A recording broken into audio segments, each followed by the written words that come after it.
इंसानों और घर के अंदर किसी प्रेत आत्मा का प्रवेश कर जाना या किसी इंसान के ऊपर किसी दुष्ट आत्मा का प्रभाव पड़ना आप में से बहुतों ने देखा या सुना होगा। आप में से बहुत लोग ऐसे भी होंगे जो इन बातों पर यकीन नहीं करते होंगे, लेकिन जो लोग इन बातों पर यकीन करते हैं उनके लिए ऐसी घटनाएं रोंगटे खड़े कर देती है। लेकिन सोचिए, क्या हो जब एक पूरी की पूरी ट्रेन एक प्रेत या घोस्ट में बदल जाए। हाँ दोस्तों, ये सच है। एक ट्रेन ऐसी भी है जो निर्जीव होने के बावजूद भी जीवित है, और जो उसके बारे में जानते हैं वो उससे उसी तरह डरते हैं जैसे कोई भूत या प्रेत से डरता है। इस ट्रेन को घोस्ट ट्रेन के नाम से भी जाना जाता है।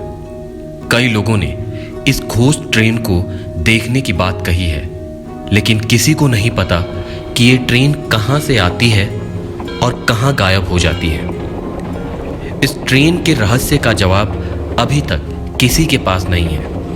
कई लोग इस ट्रेन को भूतहा मानते हैं, वहीं कई लोगों का ये कहना है कि ये ट्रेन टाइम ट्रैवल करके आती है और फिर वापस अपने पुराने टाइम में चली जाती है। वहीं कुछ लोगों का ये भी कहना है कि ये ट्रेन पैरेलल यूनिवर्स से आती है जो कि टाइम लॉक में फंस चुकी है। तो दोस्तों, चलिए जानते हैं इस ट्रेन की सच्चाई और इस पूरी कहानी को।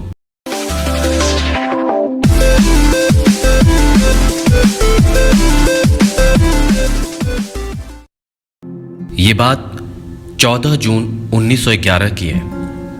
जेनेटी नाम की एक ट्रेन रोम से चलाई गई जिसमें लगभग 106 लोग मौजूद थे जो साइट सीन के लिए इस ट्रेन में चढ़े थे। वैसे तो इस ट्रेन का एंड पॉइंट पास ही एक हिल स्टेशन था, लेकिन इसमें सवार लोगों को क्या पता था कि वो एक अंतहीन सफ़र पर जा रहे हैं जिसकी ना तो कोई मंजिल थी और ना ही इसका कोई अंत। इस ट्रेन के सफ़र में एक टनल आता था जिसकी लंबाई 1 किलोमीटर थी।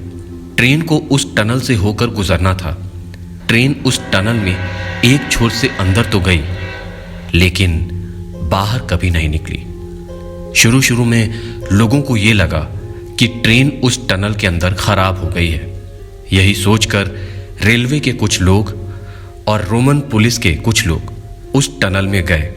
जैसे जैसे वो टनल के भीतर जा रहे थे, वैसे वैसे उनके अंदर का डर और जिज्ञासा बढ़ता जा रहा था, और देखते ही देखते वो टनल के दूसरे छोर से बाहर आ गए। लेकिन उस ट्रेन का कोई नामो निशान नहीं मिला। इस घटना से सभी लोग हैरान थे कि इतनी बड़ी ट्रेन इस टनल में आखिर कहाँ गायब हो गई। रोमन पुलिस इस गुत्थी को सुलझाने में ही लगी थी कि तभी एक दिन 2 लोग रेलवे अथॉरिटी के पास आए और कहा कि वो दोनों उसी ट्रेन में सवार थे। उनका कहना था कि ट्रेन के टनल में घुसने से पहले ही उन्हें कुछ बुरा होने का एहसास हो रहा था, इसीलिए वो दोनों ट्रेन से कूद गए थे। उनका कहना था कि टनल का जो पहला छोर था वो गहरे सफ़ेद धुएं से भरा हुआ था जिसने उन्हें डरा दिया था। इस बात ने इस गुत्थी को और भी उलझा दिया। इसके बाद रोमन रेलवे ने सावधानी बरतते हुए इस टनल को दोनों तरफ से हमेशा हमेशा के लिए बंद कर दिया।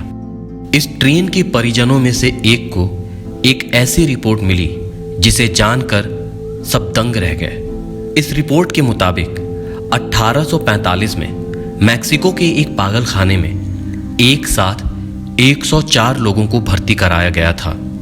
ये 104 लोग कौन थे और कहां से आए थे ये किसी को नहीं पता था, और सबसे चौंकाने वाली बात तो ये थी कि ये सभी इटालियन थे, और उन सभी का यही कहना था कि ये सब रोम से आए हैं। उनका ये भी कहना था कि वो सब रोम से एक ट्रेन में आए हैं। इन 104 लोगों के बयान और रोम के ट्रेन की घटना दोनों एक दूसरे से बहुत मेल खाती थी।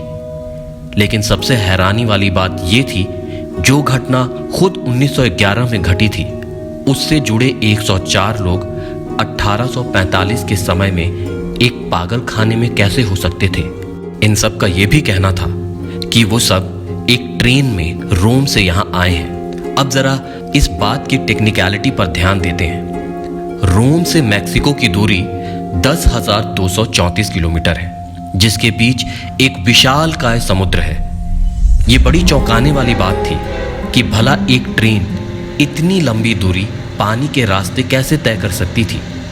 इन 104 लोगों की जांच के दौरान जब पानी के जहाज से रोम से मैक्सिको आए यात्रियों की लिस्ट निकाली गई तो पता चला कि इनमें से एक भी यात्री का नाम किसी भी लिस्ट में मौजूद नहीं था। यह बहुत हैरान करने वाली बात थी कि एक पागल खाने में एक साथ इतने लोग जो एक ही जगह के रहने वाले थे और एक ही भाषा बोलते थे, आखिर कहां से आए थे। यही नहीं, इन यात्रियों में से एक के पास एक टबैको का बॉक्स भी मिला जिस पर 1907 की तारीख प्रिंटेड थी। ये बात आज भी एक पहेली बनी हुई है कि आखिर ये रहस्यमयी ट्रेन उस टनल से कहां गायब हो गई। वैसे तो इस ट्रेन का कुछ पता नहीं चला, लेकिन कई बार इस ट्रेन को रूस, इंडिया, इटली, रोम, जर्मनी और रोमानिया में देखा गया है। जिसने भी उस ट्रेन को देखने का दावा किया उसने यही बताया कि ये ट्रेन अचानक से उनके सामने आ गई। इसमें 3 कंपार्टमेंट थे और हर कंपार्टमेंट एक लोहे की पाइप से आपस में जुड़े हुए थे। एक बात साफ थी कि अलग अलग समय पर अलग अलग जगहों पर देखी गई ट्रेन एक ही थी। 1991 में पोल्टावा में जब इस घोस्ट ट्रेन को देखा गया तो वहां मौजूद एक पैरानॉर्मल इन्वेस्टिगेटर दौड़कर इस ट्रेन में चढ़ गया और हमेशा हमेशा के लिए गायब हो गया। आज भी उस इन्वेस्टिगेटर की तलाश जारी है। क्या वाकई में ये एक भूतिया ट्रेन है या ये ट्रेन एक टाइम लॉक में फंस गई है? ये कुछ ऐसे सवाल हैं जिनका जवाब किसी के पास नहीं है। आपको क्या लगता है कि इस ट्रेन और 1845 में मिले उन 104 पागल हुए लोगों के बीच कोई संबंध है? अपनी राय हमें कमेंट करके जरूर बताएं। तो दोस्तों, आपको आज का अंक कैसा लगा हमें कमेंट सेक्शन में कमेंट करके जरूर बताएं। और अगर अभी तक आपने हमारे चैनल को सब्सक्राइब नहीं किया है तो हमारे चैनल को सब्सक्राइब करें और आने वाले वीडियो के नोटिफिकेशन के लिए हमारे बेल आइकन को प्रेस करें।